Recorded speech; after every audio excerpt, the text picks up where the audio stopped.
pessoal, eu sou Carlos Polônio e nós vamos trabalhar a disciplina Conflito e Negociações.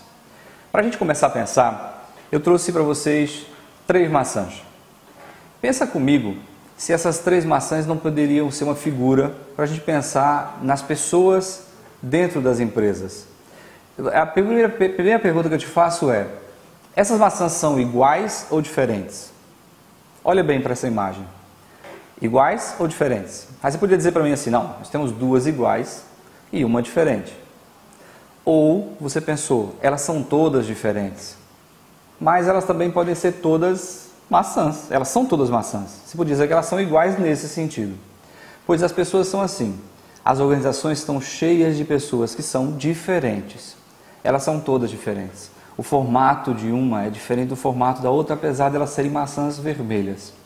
E conflito nas organizações ocorrem exatamente porque as pessoas são diferentes, têm interesses diferentes, se comportam de maneira diferente. E quando o comportamento de uma não vai de acordo com o que a outra espera do comportamento daquela, há ali instalado o conflito. Vamos começar? Nosso primeiro módulo é a origem e natureza dos conflitos nas organizações.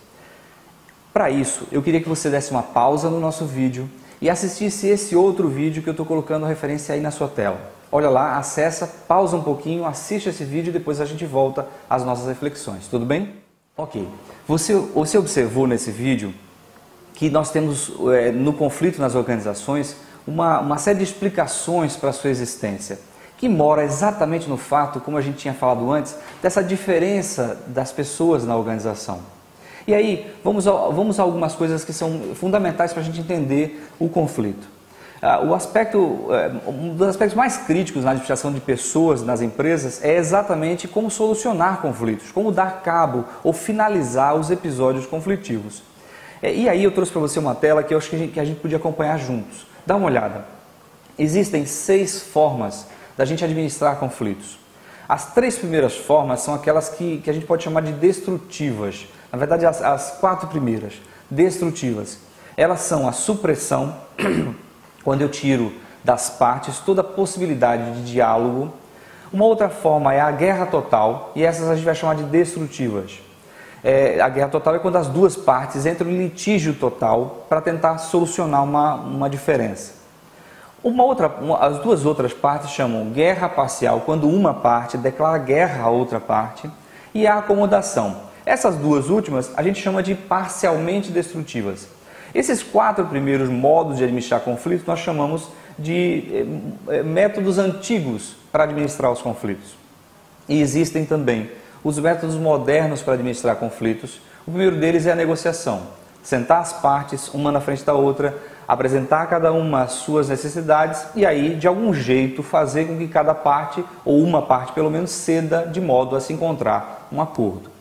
A última das formas modernas de lidar com o conflito é o que nós chamamos de solução de problemas. É quando cada parte apresenta suas necessidades, seus desejos e encontram em comum acordo um jeito de atender a ambas de maneira satisfatória. Mas bem? Vamos a essas reflexões.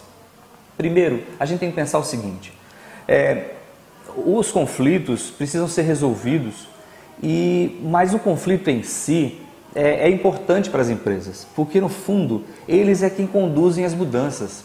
Se todo mundo pensasse igual de uma empresa, nós continuaríamos fazendo sempre do mesmo modo, continuamente. E isso é muito diferente daquilo que o mercado precisa, que as empresas precisam.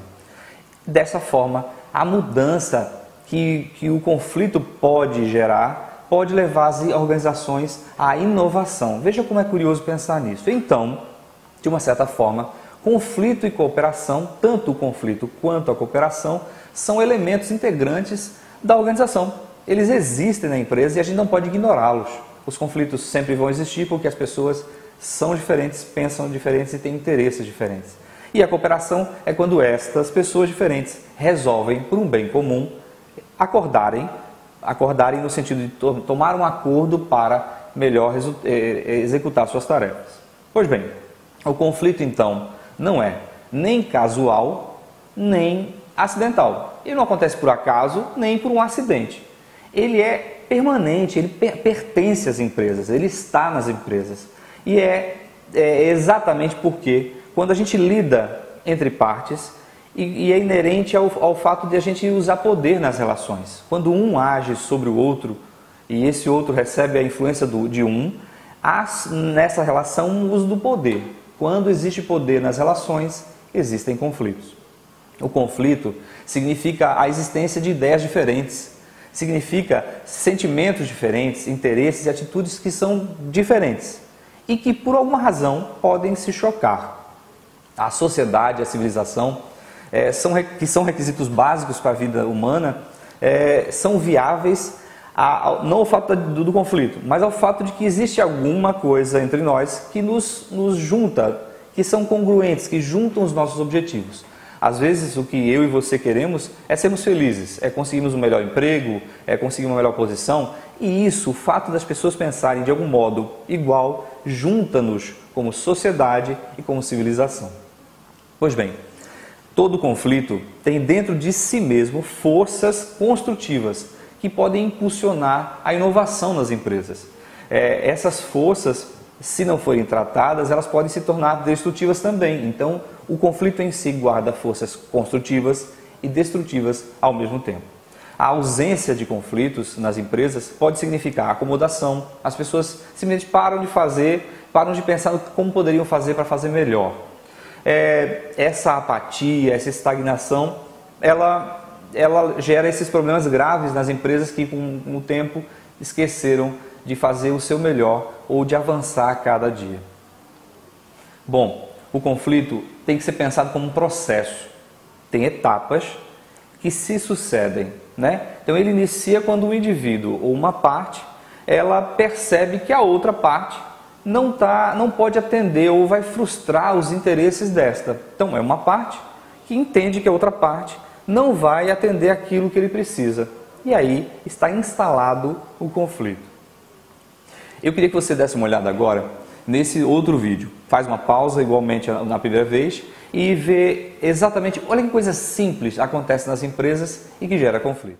Você viu agora como o simples fazer uma ligação com o viva voz acionado pode gerar tanta confusão. Parece confusão, mas as pessoas são diferentes, as pessoas pensam de modo diferente. E aí a gente tem que pensar que uma atitude tão simples como essa que você viu no vídeo pode gerar um conflito nas empresas. As pessoas deixaram de se falar exatamente porque uma não soube lidar com a diferença ou a necessidade do outro. Conflito instalado que precisa de solução. Pois bem, meus amigos, a gente precisa então pensar o que é que predispõe o conflito? O que pode levar ao conflito? Que condições são essas que conduzem ao conflito? Nós selecionamos para vocês 3 condições. A primeira delas é a diferenciação de atividades. Essa maçã é diferente dessa. Elas executam tarefas diferentes e o simples fato de executarem tarefas diferentes pode levar ao conflito. Essa aqui acha que a outra que faz o melhor ou que a outra não faz tão certo. Essa aqui acha diferente. O fato delas fazerem atividades diferentes pode levar ao conflito. Uma outra coisa importante é quando a gente precisa repartir os recursos. Eu preciso compartilhar os recursos. Nós usamos a mesma impressora, todos os setores da nossa empresa usamos a mesma impressora que fica no corredor. Quem é que abastece a impressora? Se isso não está claramente definido, a repartição dos recursos pode gerar conflito.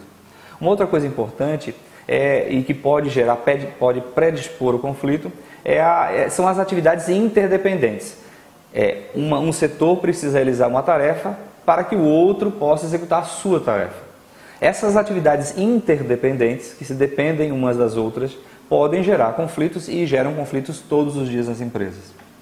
Pois bem, nós vimos aqui o processo de conflito, que começa, conforme a nossa figura, dá uma olhadinha aí, nas condições antecedentes, aquilo que predispõe o conflito.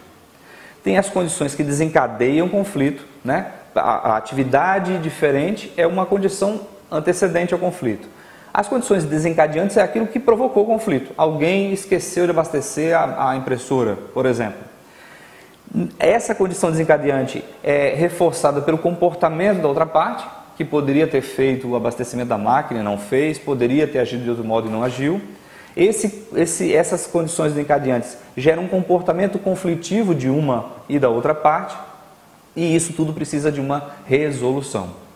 Ao longo dos nossos módulos, a gente vai dar uma olhada nas resoluções possíveis. Tudo que está dentro desse quadro, esses 4 quadradinhos aí, são exatamente o episódio conflitivo, onde tudo acontece. E por fim, ao final da resolução, nós teremos uma situação posterior ao conflito. Essa situação posterior ao conflito pode retroalimentar as condições desencadeantes ou pode pôr fim à situação conflitiva gerada nesse momento. Ok? Nos vemos na próxima aula. Um abraço, até mais.